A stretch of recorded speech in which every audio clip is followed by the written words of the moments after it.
Tak, vítáme vás u 35. epizody Jiu-Jitsu povídání. Dneska se speciálním hostem Nikolasem Kralem. Vítám. Nikolas je asi jeden z nejlepších zápasníků v kimoně ze Slovenska, bych řekl. A možná ne obecně na československé scéně, když jako mě naposledy na československé scéně. Tak dneska klasicky odpovíme na otázky z Instagramu. A jedna z otázek je to, na co jsem se chtěl ptát já taky, tak jsou tvoje začátky. Jak jsi v podstatě začal v jiu-jitsu, jestli bys o tom mohl povědět a pak jak těžký si byl přestěhovat za jiu-jitsu a Tak ja som prakticky začal s thajským boxom. V prvom rade to som robil pár rokov a potom prišla éra Conora McGregora, tak som chcel prestúpiť na MMA a trénovali sme v Nových Zámkoch u Tomáša Bedišiča a to mi vtedy povedal, že keď som začal robiť MMA, tak musím začať s grapplingom a vtedy som mu povedal, že neexistuje, že určite budem robiť grappling, keď budem strajkovať, ale bola to jedna z podmienok a tak sme začali s jiu-jitsu. A akože bolo to veľmi základné jiu-jitsu, úplne basics, close guard, side control, mount, armbar. To bolo asi všetko, čo sme robili z začiatku. A prvotne som to nenávidel, úplne som hejtoval jiu-jitsu. Lebo som bol vtedy ešte 60-66 kg, bol som mal nejak 15 rokov, 16. A z začiatku som všetko prehrával, išiel som na prvé turnaje. Prvý turnaj som išiel prakticky do profíkov, takže som za 10 sekúnd som asi dostal nímar. Takže som hneď prehral. Ďalšie 2 turnaje som zápasil už white belty a prvé 2 turnaje som prehral na to, že som nevedel otvoriť close guard. Klasika. A tam som si prvýkrát vyhľadal v YouTube ako otvoriť close guard a začal som to študovať a prišiel som na tréning a začalo sa mi to dariť. Na ďalšej súťaži ma niekto chytil do close guardu a prvýkrát sa mi podarilo otvoriť a tam som si uvedomil, že že možno keď to nejak budem študovať, že možno sila nie je všetko, ale že keď sa budem snažiť improvu technicky, tak to možno pôjde. A postupom času, ako v zámku sme nemali moc high level jiu-jitsu, ale stačilo to na taký základ. A s tým, že som si do toho študoval, začal som s half guardom od Danahera, začal som passing od Danahera, tam mal aj close guard openingy. A všimol som si, že aj na súťaži to začalo fungovať, tak som do toho bol viac zainteresovaný. A zápasili sme boli v Maďarsku, zápasili sme v Česku, vtedy ešte na Slovensku. Ale nejak ma to prestalo baviť v našich krajinách, pretože sa tam každý porovnal so sebou. A prvýkrát som vycestoval do Mníchova už v 2016. A akože bol som vtedy dosť naegovaný, skrz ktorý som študoval. A myslel som, že každého porazím, keďže som vyhral white belt súťaže, tak som si myslel, že som špička na svete, ale prišiel som do Mníchova a každý ma tam masívne zneštikoval. Tak som si uvedomil, že možno tam vo svete sú iné levely. Tak v 2016 som začal pravidelne cestovať do Nemecka, tak bol som tam asi každé 3, 4, 5 mesiacov, lebo som bol ešte na strednej škole, tak som nevedel vždy vycestovať. A postupom času, jak som tam cestoval a začal som sa vrácať na Slovensko, tak som začal všímať ten rozdiel a ako ľudia trénujú tam, ako sa trénuje u nás a aké veci sa používajú vo svete a u nás. Tak do 2020 som bol na Slovensku, to bolo do Blue Beltu a po covide som sa rozhodol, že mám šancu ísť do Mníchova, ponúkli mi, že mám mesiac na to sa odsťahovať a akože bolo to ťažké rozhodnutie, lebo vtedy som mal ešte priateľku, mal som robotu a mal som akože OK život. A dali mi mesiac na to, či sa odsťahujem alebo nie. A tak som sa rozhodol, že idem. A keď som to povedal mamine si myslela, že sa po týždni vrátim späť, ale som sa nikdy nevrátil. A akože domov chodím 2-3 krát ročne, ale som full time v Nemecku. A jiu-jitsu sme trénovali, akože dalo by sa dostať aj zo Slovenska na high level, s dobrými spôsobmi tréningu, ale vtedy som nemal okolo seba ľudí, ktorí ma vedeli nasmerovať na tú správnu cestu, ako trénovať. Takže vedeli sme technikovať, vedeli sme sparovať, ale nič viac sme okrem toho nerobili. A drilloval som pred tréningami, po tréningoch, drilloval som ráno, drilloval som po škole, trénovali sme 3-4 krát denne, veľa hodín denne, ale potreboval som vyšší level partnerov a to som v zámkoch, lebo sme malé mesto, sa to tam naozaj dalo nájsť. Mal som tam dobrých ľudí, s ktorými sa dalo trénovať, ale keď som sa chcel posunúť, tak to bol jediný logický krok. Okay. Tak jestli povíš něco o tom klubu, v Mníchove, do kterého jsi se stěhoval? V Mníchove, presťahoval som sa do Sickblades v Mníchove vtedy ešte, kde už momentálne netrénujem, ale tam som začínal. A bolo to pod Johannesom Vítom, on tam bol head coach a Johannes bol freak v Ležici a on za Blue, Purple, Brown vyhral Worlds a dokázal to s tým, že nemal okolo seba žiadnych high level ľudí, ale mal proste white belty a vedel, ako správne trénovať. A bolo to celkom dosť inšpiratívne skrz to, že sme tiež prišli z toho istého backgroundu, že sme nemali tréning partnerov, ale stále to dokázal na to, že vyhral Adult Majors. Takže som prešiel k nemu a Johannes nám dal voľnosť skrz to, že sme mohli, dal nám kľúče od domu, od gymu a povedal, že keď budeme umývať záchody, keď umieme žnienky, tak môžeme trénovať celé dni. A bol tam vždycky pre nás a trénovali sme pred tréningom, po tréningom, cez tréningy, ráno, na obed. Vždy, keď sme nepracovali, lebo sme vtedy ešte za ešte som musel pracovať, som rozvážal jedno na bicykli, asi 4 roky v kuse. A vždy sme trénovali o 6, o 7 ráno, začali sme klasicky technika, drillovali sme pozičné sparingy, potom sme išli do roboty, odrobili sme, prišli sme do gymu a od 4. do 10. do večera sa trénovalo. A Johannes tam bol každý večer pre nás, vždy, keď sme potrebovali, nám pomáhal, vždy, keď sme zápasili, tak sme poslali zápasy a rozhodovali to s nami. Takže to dosť pomohlo.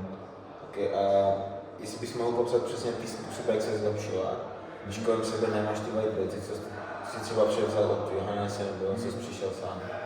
Akože je veľa štýlov, ako trénovať a nie som toho názoru, že musíš robiť, že je jeden najlepší, druhý je najlepší, tretí, štyri najlepší. Podľa mňa to treba robiť všetko. To znamená, ako to ja vlastne robím, ako som sa zlepšoval, je, že som začal s DVDčkami, ktoré teraz sledujem o niečo menej, ale vtedy som potreboval získať tú knowledge a potreboval som vedieť, jak sa pohybovať v pozíciách, ako môže super reagovať, ako môžem ja reagovať. Takže určite štúdie technické a to mindset, ako sa správať v pozíciách, mi dosť pomohol. V momente, keď viem, keď mám ideu, ako sa hýbať v pozíciách, tak odtiaľ pozičné a stráviť proste čo najviac času v určitých pozíciách. Za mňa to je jeden z najlepších typov tréningu, ako sa zlepšiť v konkrétnej situácii, ale nie celkovo v zápase. Takže študovať, veľa sme študovali, že sme pozerali DVDčka, potom sme to skúšali v pozičných sparingoch a keď nebol nikto na pozičné sparingy, tak sme mali open maty alebo hodinové rolovacie sessions a bral som si väčšinou white blue belty a non-stop som spamoval techniky, ktoré sme si naštudovali. Jasný. No já v podstatě tebe jsem poprvé začal vnímat, když Mara někdy poprvé jel za tebou do Mnichova a přijel najednou zpátky, že v Mnichově je nějaký Mnichov, který má strašně dobrý half guard. Pamatuju si, že to začal učit a v podstatě přinesl ty podobné věci, že začal mluvit o tom, že se má sparovat s nějakýma nižšíma páskama, najíždět ty reps, Mara začal hodně druhovat, třeba tahal za sebou nějaké white belty a my jsme to taky zkoušeli, takže to si pamatuju ten moment, když jsem poprvé slyšel třeba o tebe. A to drillovanie, akože možno som trpil moc veľa, viac než bolo potrebné. Teraz napríklad nedrillujem až tak veľa, drillujem, dajme tomu, pokiaľ nepochopím ten pohyb alebo ten koncept a potom prejdem na pozičné. Ale vtedy ešte, keď som bol Blue Purple, tak som drilloval non-stop, že zdrillovali sme už asi 4 hodiny denne, kým len sme si išli reps a potom sme to robili v pozičných a v otvorených kolách. A čo mi dosť pomohlo pri zlepšení techník bolo učenie. Bral som si tiež white blue belty a snažil som sa ich naučiť to, čo robím ja a potom som sa to snažil kantrovať a snažil som pochopiť obidve strany. Takže učenie mi strašne veľa pomohlo skrz to, aby som pochopil tiež. Takže jak aktuálne vypadá tvůj trénink? Teďka, když si black belt? Akože momentálne, jak som prešiel na full-time jitsu, tak trénujem ešte viac. To znamená, väčšinou trénujem o 7 ráno a dáme tomu 30-40 minút odučím, ale tie tréningy o 7 ráno trénujem s ľuďmi. To znamená, dám takú sekvenciu, ukážem z toho možnosti, nejdem moc veľa do konceptov alebo nerozprávam doma, ukážem dáme tomu double coachy, do wrestlu, potom double coachy do leg lockov a každý má free hand. A z toho ideme pozičné ráno, potom máme 2-3 open kola, potom mám hodinku pauzu, o 9, o 10 máme geek class, ktorú ja neučím, ale je tam vždy pol hodinka sparingov, takže dám pol hodinku gi, pol hodinku nogy, len si odporujem a v tom sparingu si skúšam veci, alebo si praktizujem. A o 11 máme comp class a tam mám väčšinou také špecifické, väčšinou je to high tempo, ale máme tam 60-90 sekundové kola, guard pulley, double guard pulley, first to score. Potom odtiaľ máme pozičné, to sú 5-minútové kola, 2,5 minúty vrch si hore, 2,5 minúty dole a spodný si vždy vyberá guard, takže si vždy pasuješ proti inému guardu, bo každý v gyme na niečo iné. A potom to zakončíme väčšinou 5 open kolami, takže do jednej mám odtrénované, dajme tomu 2,5-4 hodiny. A potom mám väčšinou pauzu, tam sa zabehám, zacvičím alebo oddychujem a potom od 5. učím deti, tam netrénujem a od 6. do 7:30 máme gi. Väčšinou tam zvyknem pol hodinku sparovať tiež, potom máme hodinku open mat, tam väčšinou praktizujeme alebo troubleshootujeme a večer od 8:30 do 10. máme nogy a tam väčšinou už len učím. Kolik dohromady hodín denne trénuješ? Denne som na žinke od 7 do 9 hodín. OK. A jak u toho zvládaš regeneráciu a cvičení? Akože cvičenie nejdem extra ťažké váhy, väčšinou to je len na posilnenie klubov a tela celkovo, že mám push-pull 2-krát do týždňa a behanie je tiež zóna dvojka, že celkom relax, len bicyklujem alebo behám okolo gymu alebo behám z gymu do domu, z domu naspäť do gymu. A regenerácia, akože to mi asi trochu chýba, ale idem veľa spánku v noci, sa snažím, takže to 6-7 hodín väčšinou a vždy keď netrénujem, tak sa snažím mať naps a dobré jedlo. Okay. Ale viac to bohužiaľ nedávam. A stretching, keď viem, tak stretchujem. Ale... Okay. Myslíš, že na scéně jsi jeden z mála lidí, co víc jezdí kimono? Když se nemýlím, tak proč? Jakože pro mě, já osobně kimono nemám, takže třeba proč ty preferuješ kimono? Že je to ve světě být populární, dejme tomu, není tam tak jasná profi cesta jak na uličku, většina těch turnajů jsou amatérský, celé IGF je v podstatě amatérský. Akože gi zápasne ma trénujem viac, len asi skazím to, že ma to viac baví. Okay. A nerobím to za účelom zisku, lebo viem, že v nogi, alebo možno keď ešte prejdem do MMA, by som z toho vedel viac vyťažiť finančne. Ale gi robím čisto len z toho, že ma to baví viac. Jasně. OK. Tak to klidně vytáhnu otázky z Instagramu.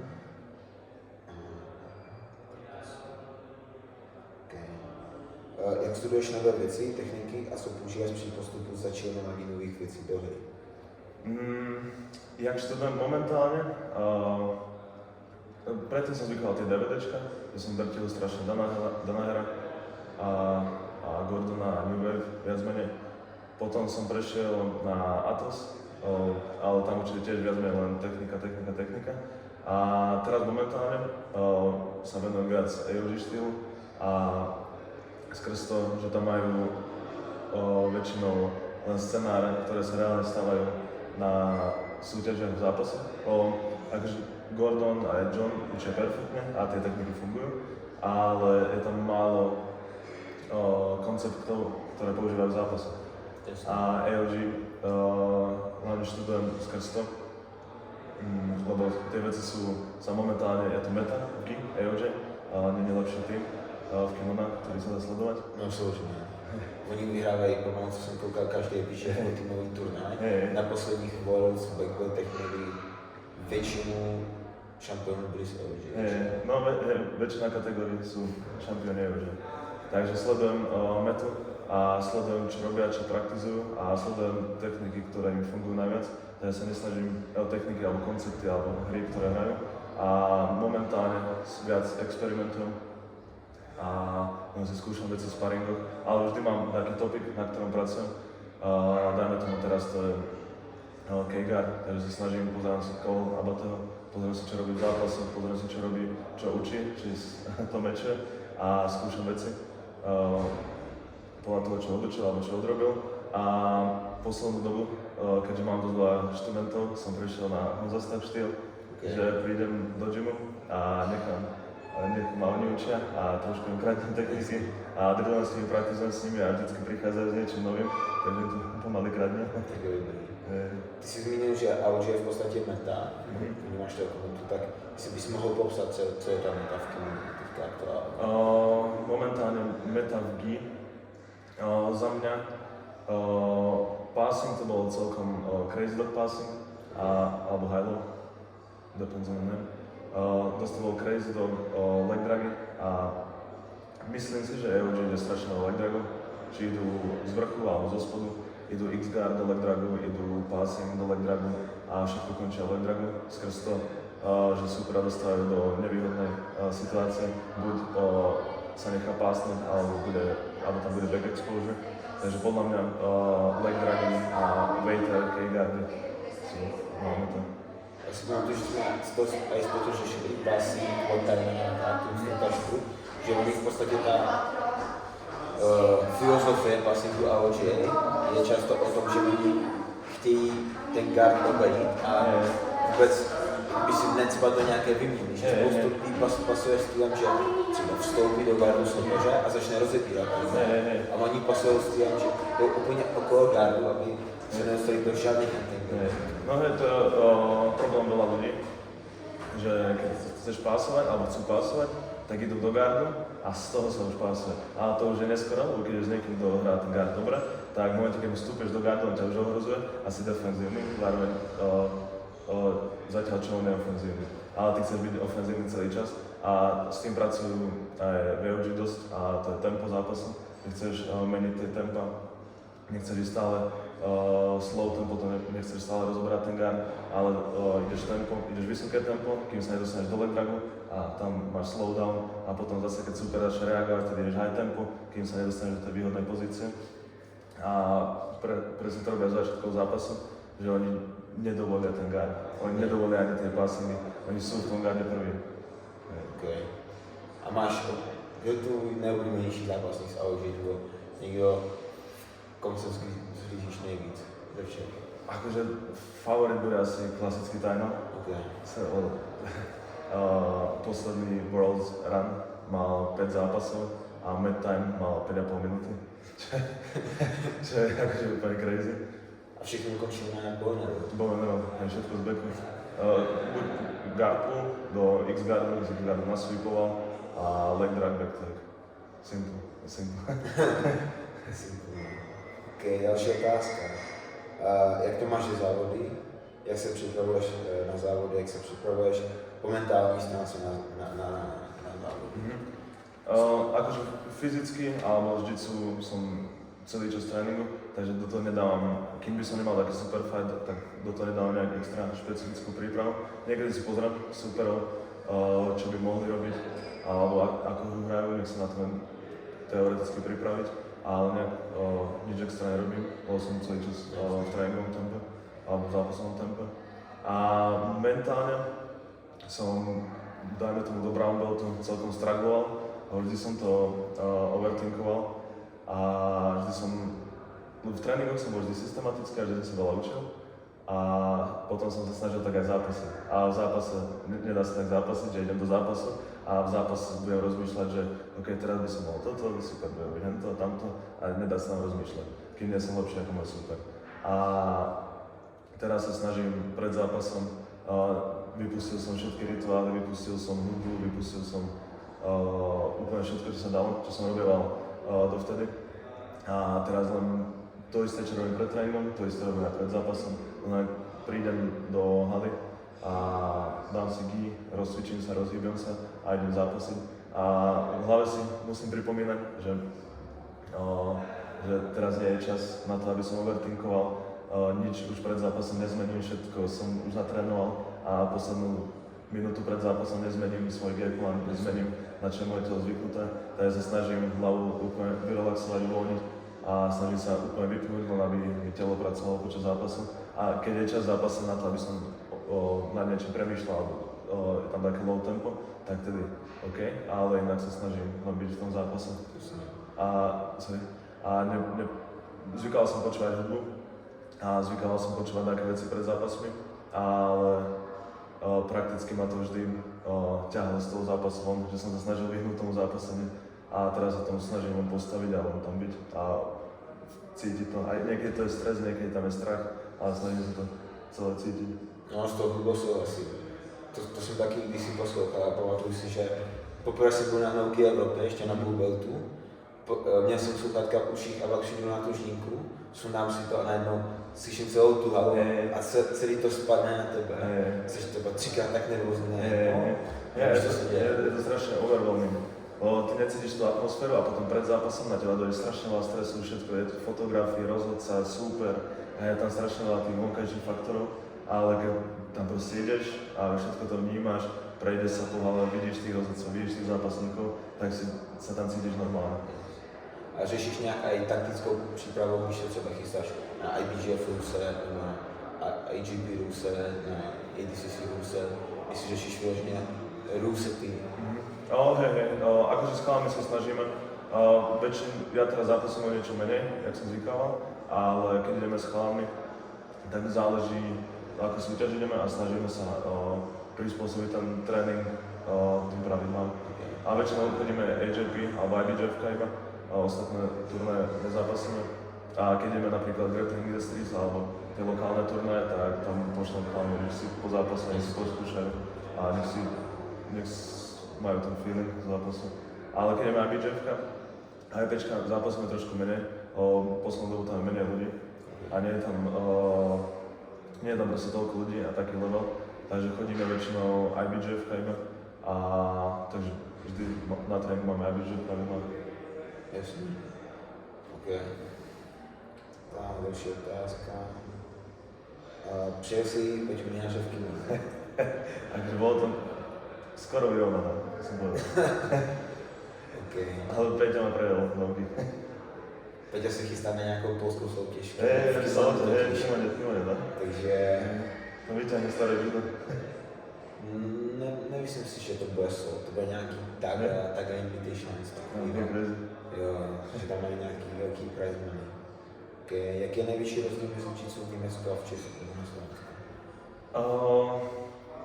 Akože, keď sa bavíme o nogi, tak by som povedal, že level v Česku je vyšší ako v Nemecku. V Nemecku máme možno Linusa Šrenka v Berlíne a je tam akože veľa ľudí, čo trénujú, ale nie je tam veľa high level ľudí, čo trénujú. Ještě v Německu je takový týpek, co vyhrál i trials do více nějaký, takový plešatý, nízký týpek, vypadá jak teď nějak z hospody. Nějaký mráz, nějak, nemá úplně německý jméno. Ale už starší, ne? Jo. Myslím, že tam bol jeden Němec, ale... Jo, já vím, že on třeba 3 roky zpátky podle mě porazil sám a o 3. místo na trials. Som nevedel. Ale nogy je, dáme tomu lepšie v Česku, hlavne kvôli svetu. A akože aj ostatné gymy, je to high level, ale v Nemecku nogy ľudia do toho nie sú moc zainteresovaní. Akože máme tam pár šikovných ľudí, ale nie je to napríklad aj v Česku, kde tam je väčšina nogy a každý sa umiestňuje. A čím to je? V Nemecku, to neviem. Ako snažíme sa, u nás v gyme máme OK level, ale ľudia väčšinou teraz sa začínajú budovať nogy tým, takže to väčšinou aj blue belti a máme tam pár skúsenejších ľudí, ale čo sú to väčšinou hobíci, tam nemáme veľa brown, black alebo expert zápasníkov. A v GI je Nemecko, dajme tomu high level, a čo chýba v Československu, podľa mňa v GI to nie je nikto, kto má od zápasu na majors, nikto, kto má skúsenosti zo sveta a z meta. Akože nájde sa pár šikovných ľudí. Akože máme Jakub, ale To nie je takový celkom mimoste. Akože viem, že Jakuza v Česku, ale myslím, že ja ho beriem individuálne ako zápasníka. Ale tak celkovo Jimmy. Máme šikovných ľudí, ale není tam nikto moc, nemáme, podľa mňa Československu nemáme jeden silný git tým. Jasný. Bez toho nechcem niekoho uraziť, ale nie je tam žiadny tým, čo idú na major ako tým. Že je tam pár individuálnych ľudí, ktorí zápasia v GI, ale nemáme tým. A vnímáš třeba nějaký rozdíl ve stylech zápasení? V GI určite. Je tu v Československu celkovo viac menej taký old school štýl, by som povedal. A tým nechcem povedať, že dáme tomu Deep Half je old school, lebo Will Wilson hrá Deep Half a vyhrá Black Belt Heroes, ale hrajú sa hry, ktoré sa hrali, dajme tomu 3, 4, 5 met dozadu, že to je 10 rokov dozadu hry. A nikto to nerobí. Lukáš Fanda je celkom AOJ štýl, že má celkom moderné jiu-jitsu a Lukáš Fanda je dobrý. Yes, Ale okrem neho tu Rabčís, samozrejme Rabčís, Láďa a chalani, čo to študujú a čo chodia na semináre a takto, sú šikovní, chodia aj BJFK, zápasia aj PČka, ale mimo nich tu nevidím nikoho zainteresovaného do moderného jiu-jitsu. Okay. Když jsme u těch soutěží a tak jaké jsou tvoje competition cíle? Teďka jsem koukal, že jsi přihlášen na Polaris Contender, to asi je nejbližší soutěž. To mám 29. augusta a kokos moje súťažné ciele, stal som sa full-time coachom, takže mám number one priorita je coaching a chcem tam byť pre študentov, ale jak som dostal Black Belt minulý rok, tak som si dal IBJF v Londýne, mal som aj Pčko v Taliansku a chytil som taký malý ohník vnútri vo mne, takže budem chodiť na súťaže, kde nemám študentov, aby som si to vedel separovať a venovať sa na mojich súťažiach sebe. A to znamená, budem na Openoch a inak chystám sa na No GI Heroes for Fundamental, viac trénujem GI, ale GI Heroes, GI Panams, GI Brazilians, GI Worlds by som chcel budúci rok. A akože je to tough, skrz to, že sa viac venujem študentom ako sebe, ale stále som relatívne mladý, takže nič nestratím s tým, že budem zápasiť.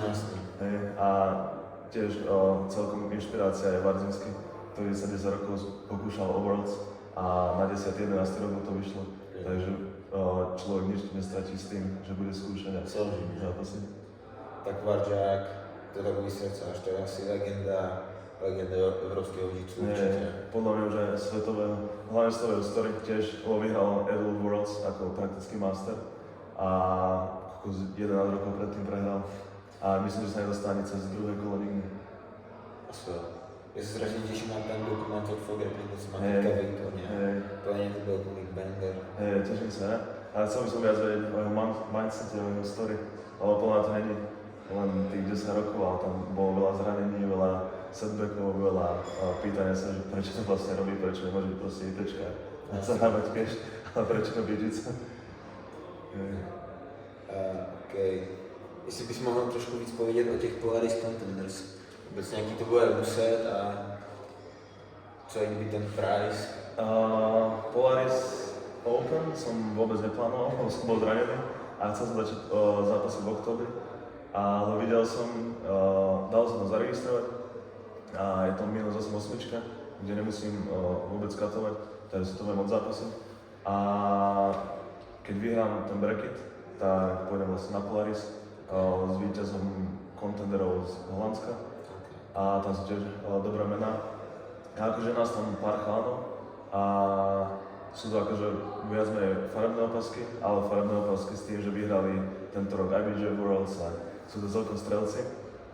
A o rulesete neviem prakticky nič. Vieme len to, že bodovanie je iné ako na IBJJF-kách a to znamená, každá pozícia je iba jeden bod. To znamená mount, break, knee on the belly, pass, sweep, je všetko iba jeden bod. Takže si tam, nemal by som si prakticky bodovať, ale mal by som hantiť tie submisie v tom kimone. A Polaris, ja nevedel som, že Polaris robí Open v prvom rade, Oni, ja si myslím, že to práve začínají třeba. Hej. A nečakal som, že ich budú robiť v kimone. Keby to bol gi, tak asi nejdem, ale keďže to je gi a trénujem gi, tak to bolo za mňa super šanca. A keď mám šancu sa dostať na Polaris, čo je celkom prestížná organizácia, tak why not? Tak Polaris za mě aktuálně možná i nejlepší organizace, co je. Protože Uznám Brván přestalo nerobí eventy nic. UFC BJJ nevím, jestli sleduješ vůbec BJJ, aktuálně se tam nic neděje, takže ve výsledku z těch Superfight show dostal jenom Polaris. A Polaris tam má vždycky dobré mená. Aj čo boli teamfighty, Brazil vs. Europe, tak tam boli dosť dobré mená. A aj Superfighty, Helena, blablabla. Takže to je najlepšie. Okay. Další otázka, co je tvůj guilty pleasure? Guilty pleasure, keď som na Slovensku alebo v Česku, ja si tabáčik. Okay. Tabáčik, no. To bude asi to. Akože v Nemecku sa snažím nežiť, ani nežijem, ale keď dojde do Česka alebo na Slovensku, tak jasne k tomu ide. Okay. Would you rather only eat cheese or only eat beef? Beef, whatever. Okay. A jak přistupuješ k tréninku mladých borců? A co bys doporučil pro mladé zápasníky? Mladým borcom viem rozprávať o borcoch, čo mám ja, ale hlavne čo od nich chcem je, aby nestratili tú lásku k tomu športu a aby ich to celý čas bavilo. Chcem, keď sú zápasy, tak od nich prakticky vyžadujem, aby trénovali veľa a aby si študovali. Vždy, keď potrebujú, som na žnienke, som tam celý deň, ale keď chcú niečo, keď chcú vyhrať majors, keď chcú vyhrávať súťaže, tak od nich prakticky potrebujem, aby si študovali, aby tam boli po tréningu, aby sa pýtali, aby sa starali o svoje telo. A to je, keď mladí ľudia chcú niekam dotiahnuť, hlavne teraz je strašne veľa informácií na internete, vieš naťažiť top informácie free, úplne hocikde. Takže by som odporúčal každému študovať a študovať, čo najviac sa dá a starať sa o svoje telo, lebo máme ho iba jedno a videl som bohužiaľ veľmi veľa talentov, ktorí mali potenciál na vyhrávať majors aj Československa, ale odpálili sa telo za 2-3 roky tréningu, takže starať sa o svoje telo a veľa pozičných tréningov a byť zainteresovaný toho športu, ale zase neprepáliť to natoľko, aby nestratili ten záujem ten šport. Okay. To byly všechny otázky z Instagramu, ale chtěl jsem se ještě zeptat, kdo si myslíš, že je tvůj nejcennější skalp za celou tvou kariéru porazy? Najcennější skalp? Keď som zápasil Houston Open, nepamätám si celé jeho meno, bol to Brazílec, asi budeme, ale Pedro, blablabla. A najcenejší skalp skrz to, že v tom turnaji sa mi úplne switchol mindset. Lebo som zápasil svoju kategóriu, na jeden zápas vyhral, druhý som prehral, skončil som tretí. Dozápasil som kategóriu, prišiel za mnou coach z US, s ktorým som trénoval a povedal mi, že sa prihral som do absolútky. A ja že koko, že v zápase, že som prehral, ma strašne zeštroval týpek, tak som si povedal, že koko, že nechcem zápasiť už, ale že zaregistruj sa a uvidíme, čo bude. Že si tu, došiel si do Ameriky, že poďme zápasiť. A ja že okej. Tak som si sadol po zápase a mal som na 3-4 hodinky pauzu. Sadol som si, začal som študovať daná hra, začal som pozerať jiu-jitsu videjka, prišiel za mnou coach, on že vypni to. A že okej, že prečo? A že okej, že študuje sa daná hra, študuje sa techniky, to je úplne všetko v poriadku, ale chcem sa došiel zápasiť. A chcem ťa poprosiť o jednu vec, vypni video, vypni hlavu a ideme zápasiť. A ja že okej. A povedal mi, nech nepozerám breaky, nech nepozerám ľudí, nech si ich neštudujem, ale nech idem zápasiť. A išiel som do prvého zápasu, tam som vyhral, to bol taký brown belt, išiel som do druhého zápasu a ten druhý zápas som tiež vyhral, to bolo v semis. A vyhral som semi a pozrel sa na mňa coach a on že, vieš, koho si porazil? A ja že nie, prečo? A on že chalán vyhral Brazíleros, vyhral Panams za Blue Purple a za brown belt tiež vyhral, alebo som umiestnil na Brazíleros. A ja že kokos, že je to high level a nikdy som si nemyslel, alebo vtedy bolo pre mňa nevedel som si pripustiť, že viem poraziť ľudí, ktorí zbierajú medaile na majors, ale v ten deň som s tým chalanom mal switch v hlave, že je to proste človek, že mohol vyhrať majors, mohol to byť Brazílec, mohol mať 30 000 followerov na Instagrame, ale je to stále človek a stále robíme to isté vždy. Takže mentálne aj skrz to, že som porazil niekoho, kto vyhral veľa majors, to bol za mňa najväčší skál. Okay.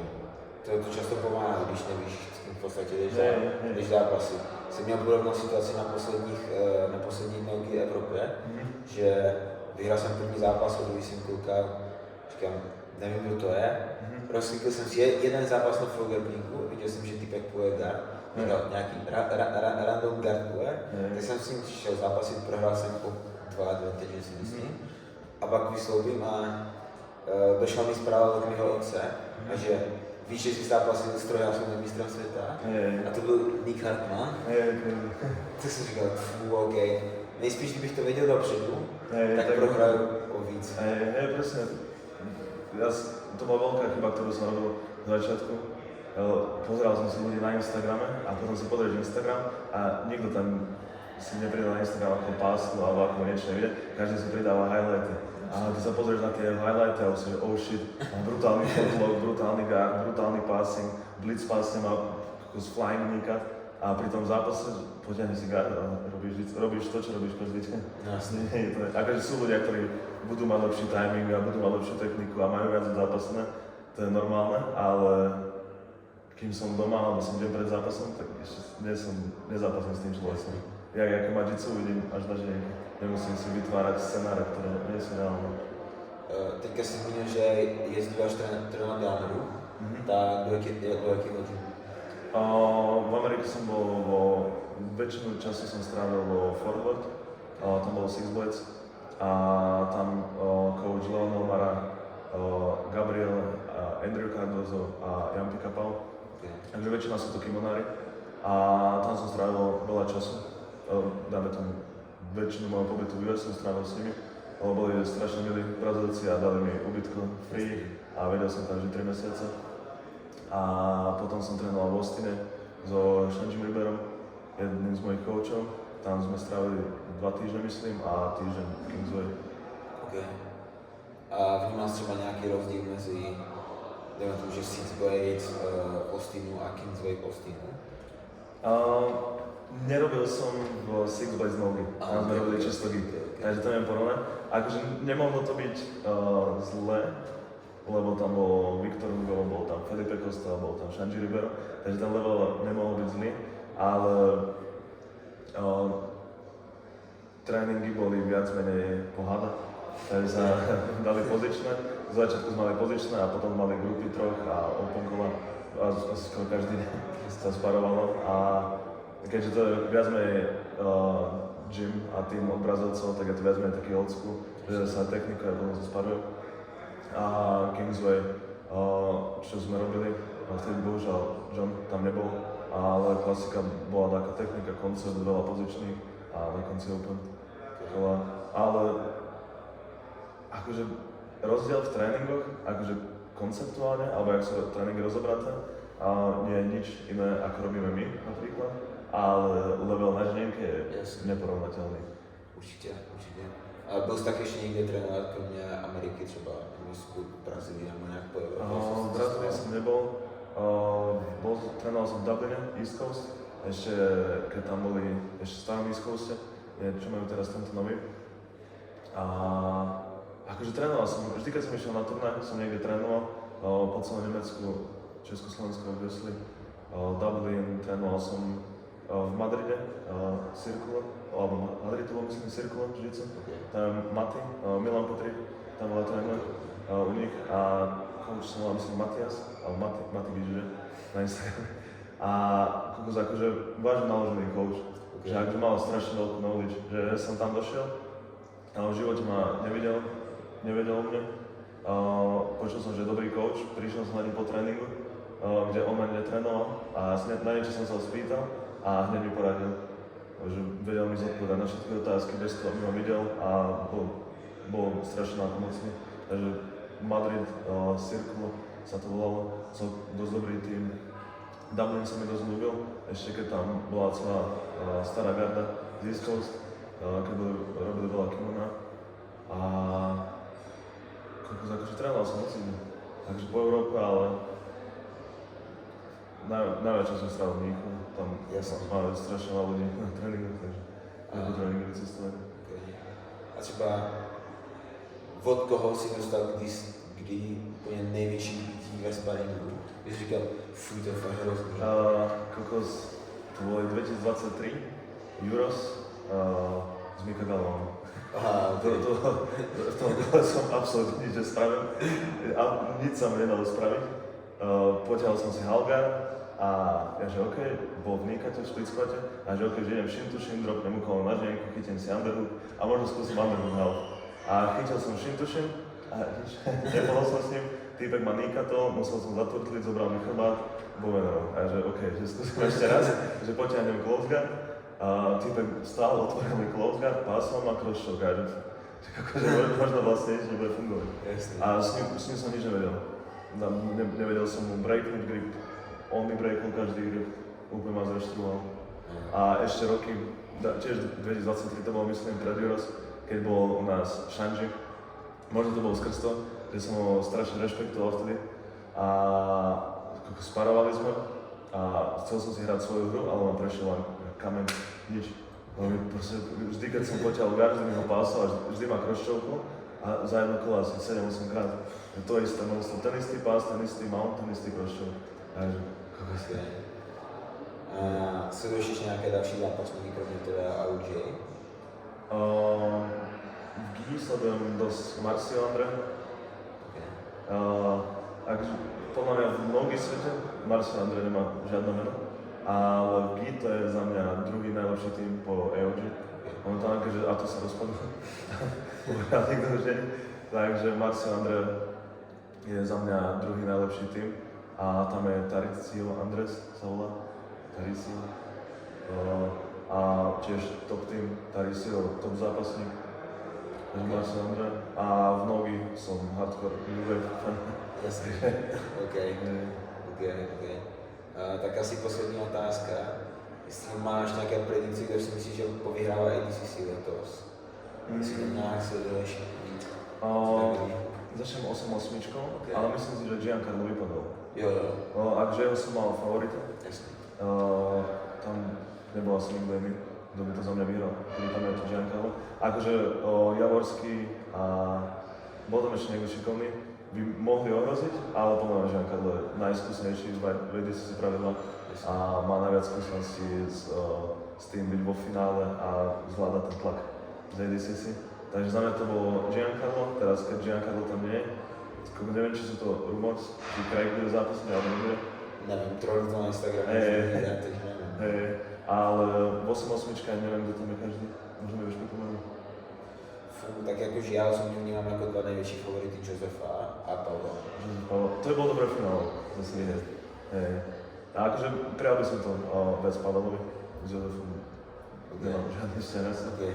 Ale teraz skrz to, že tam nie je Giancarlo, tak podľa mňa Pavel alebo Jozef. A možno Jozef skrz skúsenosti z ADCC by to mohol zobrať. On zápasil Zápasil? A vyhral 3 asi. Jo, pak šel zápasit si Žajko.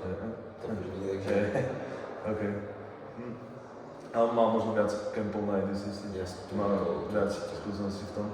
Takže tesný zápas, ale dúfam, že Pavel. A 6-6, tam je Dorian, ale podľa mňa by to mohol urvať. Neviem, či Diego Pato zápasí. Zápasí. Je tam Diego Pato, je tam Dorian, je tam Fabricio Andre. A Fabricio podľa mňa nie. Favoritu. Nie. Diego Shark, Baby Shark. Baby Shark vypadli. A podľa mňa Dorian Alvarez. Podľa mňa na ten outside passing, podľa mňa každého napasu na wrestlu a zobre chrbát. Spravil jsi někdy s ním? Nie, nebol tam akorát. Takže našťastie. Ale počul som, že každý, kto som sparoval, tak dostal poriadnu bitku. 6-6, 7-7. Dúfam, že Mateus. Jemu by som to prijal. To bolo dosť nice. Neviem, či Či tam je niekto viac nebezpečný ako Mateus? Tak je tam Dante, je tam je tam Dante, je tam PJ Barge. A podľa mňa PJ Barge je veľmi dobrý, ale podľa mňa už je za jeho prime pomaly. A Môžu byť. ale podľa mňa Mateuš to mohol urvať. A myslím, že zápasil s PJ Bargem. Alebo Zápasil, teďka na poslední Polarisu a vyhrál na decision. OK. Ale nedokázal ho končit a že by to bylo ADCC, tak by bylo overtime. Než byl wrestler. OK. Je tam teda...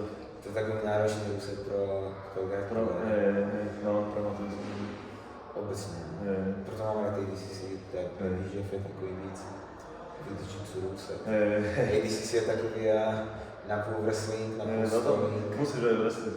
Určitě. Keď chceš grappling teraz a keď chceš z ADC, musíš wrestling. Bez wrestlingu neexistuje. Ale 9-9 vôbec neviem, kde to je. 9-9 plus 1. To nevím. Santer je 8-8. Santer je 8-8. 9-9 byla asi Mikiro, to bylo v puské místo. OK. Nevadí. A v puse bych to asi přál Viktorovi Hugovi. Viktor Hugo, Big Man Flow. Yes. Tak jo. Tak ti děkuji za Ďakujem rozhovor. za práce, Díky.